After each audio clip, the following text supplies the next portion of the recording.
রাজশাহীর এক ছোট্ট গ্রামে থাকে ইমরান। অল্প বয়সে কোরআনের হাফিজ হয়েছে। গ্রামের সবাই তাকে চেনে। ভদ্র, শান্ত, নামাজি, কড়া, মুখে সবসময় দোয়া। তার স্বপ্ন একদিন আল্লাহর পথে দাওয়া দিবে, মানুষকে কোরআনের আলো শিখাবে।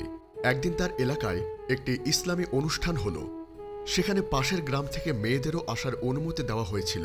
ইমরান তখন কোরআন তেলাওয়াত করছিল।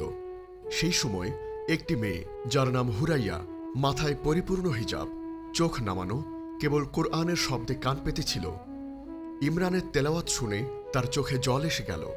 সে মনে মনে বলল, হে আল্লাহ, যদি আমি কখনো বিয়ে করি, এমন একটি স্বামী চাই যে আমাকে কোরআনের কাছে নিয়ে যাবে। অন্যদিকে ইমরানও দোয়া করেছিল, হে আল্লাহ, যদি এ মেয়ে আমার নসিবে থাকে তবে হালাল পথে মিলিয়ে দাও। কিন্তু তারা দুজনেই নিজেদের দোয়া অন্তরে গোপন রাখল। কথা বলল না, শুধু নীরব দোয়া। দিন যায়, মাস যায়, ইমরান আর হুরাইয়া আবার কখনো কথা বলে না, এমনকি দেখাও হয় না। কিন্তু তাদের দুজনের মধ্যেই সেই প্রেম, প্রথম দিনের অনুভূতি বেঁচে থাকে। হুরাইয়া প্রতিদিন তাহাজ্জুদের সিজদায় আল্লাহকে ডাকত, হে রব, যদি সে আমার জন্য না হয় তবে আমার অন্তর থেকে তাকে মুছে দাও, আর যদি সে হয় তবে হালাল পথে আমাদের মিলিয়ে দাও। অন্যদিকে ইমরানও নিজের মনকে নিয়ন্ত্রণ করত। বন্ধুরা জিজ্ঞেস করলে সে হেসে বলতো, আমি কাউকে ভালোবাসি না, শুধু দোয়া করি আল্লাহ যেন আমার জন্য সঠিক মানুষ পাঠান। কিন্তু অন্তরে সে জানত আল্লাহর কাছে একটি নির্দিষ্ট নামই তার দোয়া।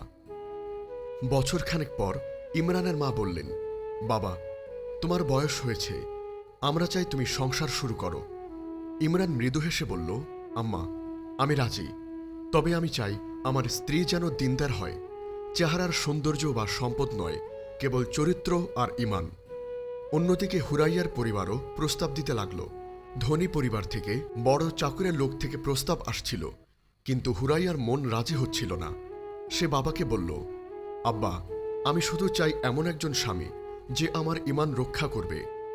বাবা অবাক হয়ে মেয়ের চোখে তাকালেন, বুঝলেন তার মেয়ে অন্য সব মেয়ের মতো নয়। একদিন ইমরানকে শহরে একটি চাকরির সুযোগ দেওয়া হলো, তবে সেখানে কাজের মধ্যে সুদ ও হারামের ছোঁয়া ছিল। সবাই বলল, এই চাকরি নিলে অনেক টাকা আসবে, কিন্তু ইমরান দৃঢ় কণ্ঠে বলল, হারাম রিজিকের সুখ নেই, আমি অল্প আয়ে চলব, তবে হালাল চাই। হুরাইয়ার কাছেও একই রকম পরীক্ষা এলো। পরিবার তাকে এক ধনী ব্যবসায়ের প্রস্তাব দিল। মা বললেন, এমন সুযোগ আর আসবে না। কিন্তু হুরাইয়া কেঁদে বলল, আম্মা, টাকা আমাকে জান্নাত দেবে না, আমি চাই এমন একজন স্বামী যে আমাকে আল্লাহর কাছে নেবে। একদিন ইমরানের মা এক পরিচিত আলেমের কাছে গিয়ে বললেন, আমার ছেলের জন্য একজন দিনদার মেয়ে চাই। সেই আলেমের মাধ্যমে খবর গেল হুরাইয়ার বাড়িতে।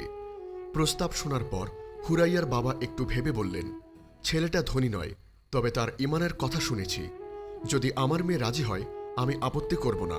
যখন হুরাইয়াকে জিজ্ঞেস করা হলো, তখন তার চোখ ভিজে গেল। সে মনে মনে বলল, হে আল্লাহ, এ তো আমার দোয়ার উত্তর। সাধারণ এক ঘরে কোরআনের তেলাওয়াত আর সামান্য কয়েকজন সাক্ষীর সামনে নিকাহ হলো। কোনো জাঁকজমক নয়, শুধু দোয়া আর আল্লাহর নাম। ইমরান প্রথমবার হুরাইয়ার দিকে তাকালো।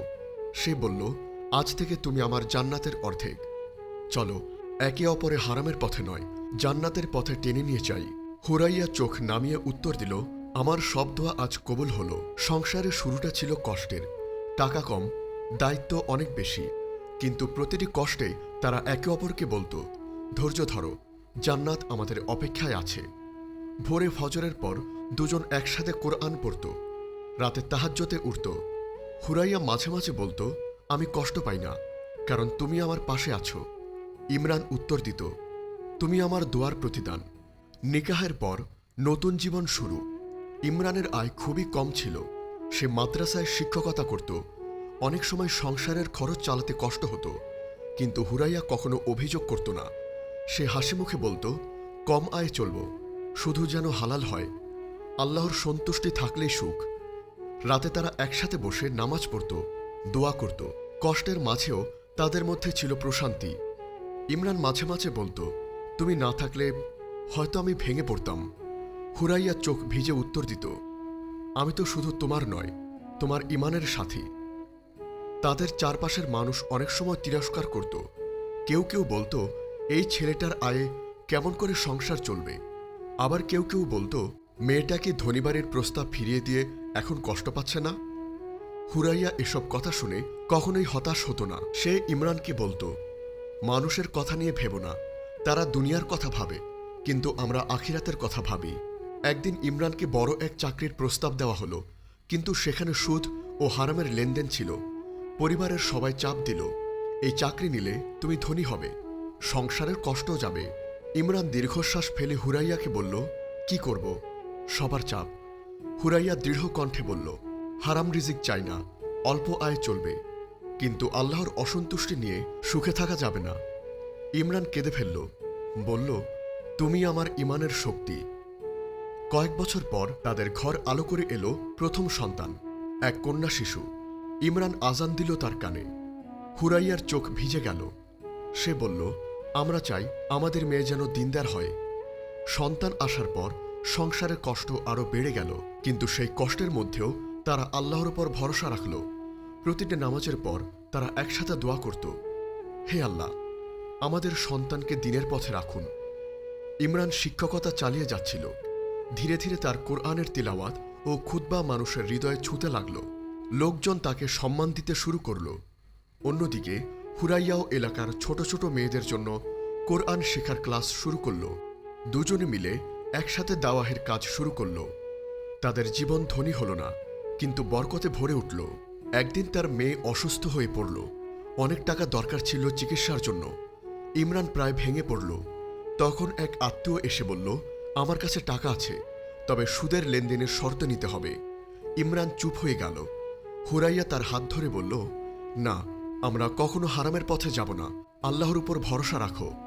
অবশেষে আল্লাহর রহমতে এক দানশীল মুসলিম তাদের সাহায্য করল। সন্তান সুস্থ হয়ে গেল। এক রাতে তারা ছাদে বসে আকাশের তারাগুলো দেখছিল। ইমরান বলল, আমাদের জীবনে কষ্ট গেছে, কিন্তু আমি চাই জান্নাতে যেন আমরা একসাথে হই। হুরাইয়া মৃদু হেসে বলল, আমারও তাই স্বপ্ন। আল্লাহ যেন রাসূল সাল্লাল্লাহু আলাইহি ওয়াসাল্লামের সঙ্গ দান করেন, আর তোমার হাত ধরে আমি যেন তার সামনে দাঁড়াই। ইমরান আবেগে কেঁদে ফেলল। সে বলল, তুমি আমার জীবনের দোয়ার উত্তর। ইমরান ও হুরাইয়ার সংসার এখন একটু একটু করে স্থিতিশীল হচ্ছে। তাদের মেয়ে বড় হচ্ছে। নাম রাখা হয়েছে আসমা। ইমরান বলতো, আসমা একদিন হাফিজা হবে ইনশা আল্লাহ। হুরাইয়া প্রতিদিন তাকে কোরআনের ছোট ছোট সূরা শেখাত। আসমার ছোট্ট কণ্ঠে সূরা ফাতিহা শুনে তাদের চোখে আনন্দের জল আসত। যখন মানুষ দেখল ইমরান হুরাইয়ার সংসার ধনী নয় তবু সুখী, তখন অনেকের ভেতরে ঈর্ষা জন্মালো। কেউ মজা করে বলতো, এরা তো গরিব, কিন্তু মনে হয় জান্নাতে বসবাস করছে। কেউ আবার কটাক্ষ করত, টাকা ছাড়া সংসার টেকে নাকি, দেখা যাক কতদিন থাকে।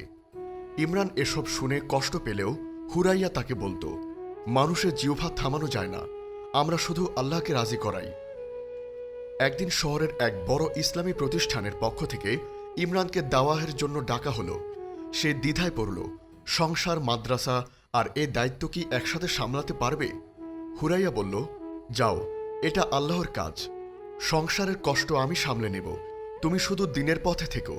ইমরান কৃতজ্ঞ চোখে তাকালো, তুমি না থাকলে আমি এত সাহস পেতাম না। দাওয়াহের কাজে ইমরানকে অনেকদিন বাইরে থাকতে হতো। হুরাইয়া একা সন্তান সামলাত, সংসারের কাজ করত। রাতে আসমাকে কোলে নিয়ে সে জানালার পাশে বসে বসে দোয়া করত, হে আল্লাহ, আমার স্বামীকে হেফাজত করো, তার পথে যেন কোনো হারাম না আসে। ইমরানও দূরে বসে স্ত্রীকে স্মরণ করত। নামাজ শেষে সে দোয়া করত, বলতো, হে আল্লাহ, আমার স্ত্রীকে শক্তি দাও, তাকে ধৈর্য দাও। এই দূরত্ব তাদের ভালোবাসাকে আরো দৃঢ় করল। একদিন বিদেশ থেকে এক দাওয়াহ সংস্থা ইমরানকে আমন্ত্রণ জানালো। তারা বলল, আপনি আমাদের দেশে আসুন, আমরা আপনাকে বড় মঞ্চে দাওয়াহের কাজ করাবো। সবাই খুশি হলো, কিন্তু ইমরান দ্বিধায় পড়ল। সে হুরাইয়াকে বলল, তুমি রাজি হলে আমি যাব। হুরাইয়া মৃদু হাসল, তুমি দিনের জন্য বের হলে আমি কষ্ট পেলেও রাজি হব, তবে মনে রেখো, যেখানেই থাকো আল্লাহকে ভয় করবে। ইমরান কেঁদে ফেলল। বিদেশ যাত্রার আগের রাতে হুরাইয়া ফিসফিস করে বলল, তুমি দূরে গেলে আমি একা হয়ে যাব, কিন্তু আমার সাথে থাকবে তোমার দোয়া। তুমি শুধু প্রতিশ্রুতি দাও, হারাম কোনো পথে যাবে না। ইমরান তার হাত ধরে বলল, আমি প্রতিজ্ঞা করছি, তুমি আমার দোয়ার প্রতিদান, তোমার জন্য আমি জান্নাতের স্বপ্ন ছাড়ব না। সেদিন রাতে দুজনেই ঘুমাতে পারেনি। ইমরানকে বিমানবন্দরে পৌঁছে দিতে হুরাইয়া ও ছোট আসমা গেল। আসমা বাবার হাত শক্ত করে ধরে বলল, আব্বু, আমাকে কোরআন শোনাতে ভুলবে না। ইমরান ভেজা চোখে উত্তর দিল, ইনশা আল্লাহ, প্রতিদিন ভিডিও কলে তোমাকে সূরা শোনাব। বিমানে ওঠার আগে হুরাইয়া মৃদু কণ্ঠে বলল, তুমি যখন দূরে থাকবে আমি তোমার জন্য দোয়া করব, শুধু আল্লাহর পথে থেকো। বিদেশে গিয়ে ইমরান দেখল সম্পূর্ণ ভিন্ন পরিবেশ। বড় বড় মসজিদে তাকে বক্তৃতা দিতে হতো, হাজার হাজার মানুষ তার কথা শুনত। মানুষ বলতো, আপনার কণ্ঠে কুরআনের ব্যাখ্যা হৃদয় ছুঁয়ে যায়। কিন্তু এই সাফল্যের মাঝেও তার অন্তর খালি ছিল। রাতে একা বিছানায় শুয়ে সে হুরাইয়ার কথা মনে করত। সে কেঁদে কেঁদে দোয়া করত, হে আল্লাহ, দূরত্ব আমাদের মাঝে দেয়ালে পরিণত করো না। ইমরান প্রতিদিন চিঠি লিখত হুরাইয়াকে। চিঠিতে লিখত, তুমি আমার সবচেয়ে বড় শক্তি, তোমার ধৈর্য ছাড়া আমি এই দাওয়াহের কাজ সামলাতে পারতাম না। হুরাইয়া উত্তর দিত, তুমি যত দূরেই থাকো আমি তোমার সঙ্গী, আমি আর আসমা তোমার জন্য দোয়া করি। এই চিঠি তাদের ভালোবাসার নতুন অধ্যায় হয়ে উঠল। একদিন বিদেশে এক ধনী ব্যবসায়ী ইমরানকে বলল, আপনি আমাদের প্রতিষ্ঠানের মুখপাত্র হন, আমরা আপনাকে অনেক অর্থ দেব, কিন্তু শর্ত ছিল ওই প্রতিষ্ঠানে সুদের ব্যবসা চলত। ইমরান মনে মনে ভয় পেল। সংসারে কষ্ট, স্ত্রীর একাকিত্ব সব মনে পড়ল।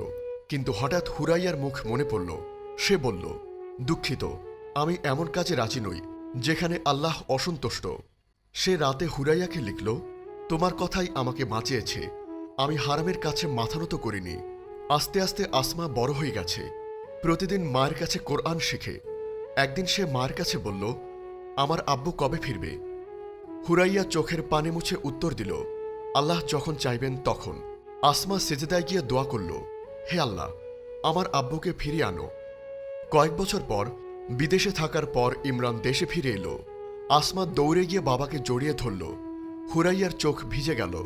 ইমরান ধীরে ধীরে বলল, আমি অনেক মানুষকে দিনের পথে ডাকতে পেরেছি, কিন্তু সবচেয়ে বড় জয় হল তোমার ধৈর্য। হুরাইয়া উত্তর দিল, আল্লাহর জন্য ভালোবাসা কখনো ভাঙে না।